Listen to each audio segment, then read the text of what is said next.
There are several schools of thought across the country when it comes to the hotly debated topic of national language. While majority of the population is of Hindus, Hindi, despite being the most widely spoken language, is still not spoken by more than 50% of the population, and thus there is a lot of pushback when demand of making Hindi the national language are brought up. However, what if Sanskrit, a language that gave birth to the myriad regional languages of the country, was chosen?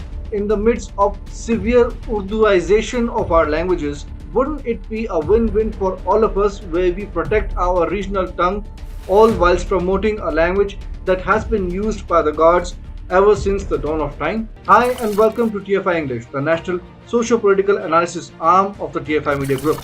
I am your host Piyush, and in this video I will explain the need for aggressively pushing regional languages as state languages and Sanskrit as the national language. Let's begin.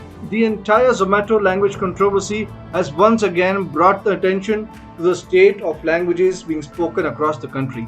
The customer care executive, despite serving the regional demography of the population down south, wasn't well versed with the local language, and it eventually led to the snowballing of the controversy. However, it could be a game changer if regional languages are made state languages and Sanskrit the national language. We'll tell you why. Investment in regional languages mean that we will get to preserve our rich cultural history that is slowly eroding with the advent of globalization. Moreover, it also helps promote the virtues of multiculturalism through multilingualism.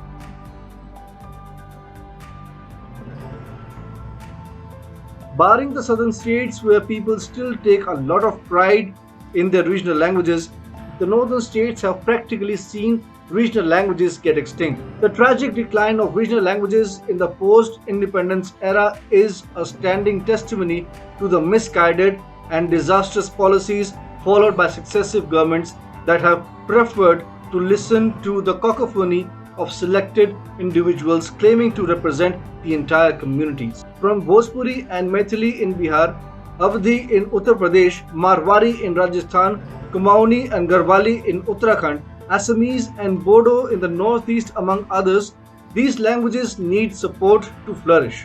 The support can help them survive so that the future generations have a chance to grasp the sweetness of their history.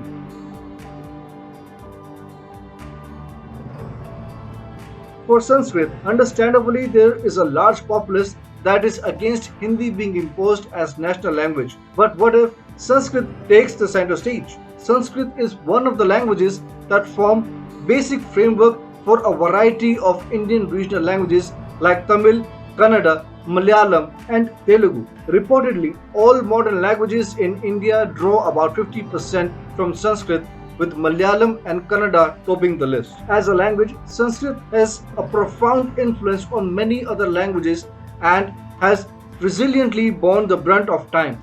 For years, it remained the primary knowledge-bearing and culture-bearing language of India.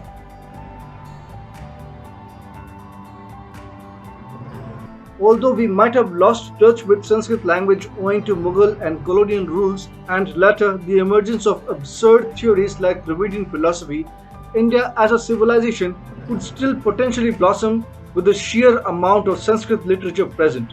For instance, Hindu religious works are abundant, and the ability to preserve and memorize these in Sanskrit should become the routine. We would be quoting Krishna and Rama in place of people like Nietzsche, Bernard Shaw and other assorted foreigners who are alien to our collective conscience. This in turn would make India the only culturally dharmic nation on earth, which we are not today, despite being a Hindu majority. Scholars from the Romantic period, that is the 18th century, to contemporary times have paid tribute to the brilliance of Sanskrit and its contribution to the enrichment of all-around literature. Such has been the influence of the world's oldest language. Thus, it makes sense to have a language at the top of hierarchy that has aided in development of regional languages, which in turn will continue to blossom if they are officially promoted as state languages. With this, the Sanskrit language would be given the respect and the breathing space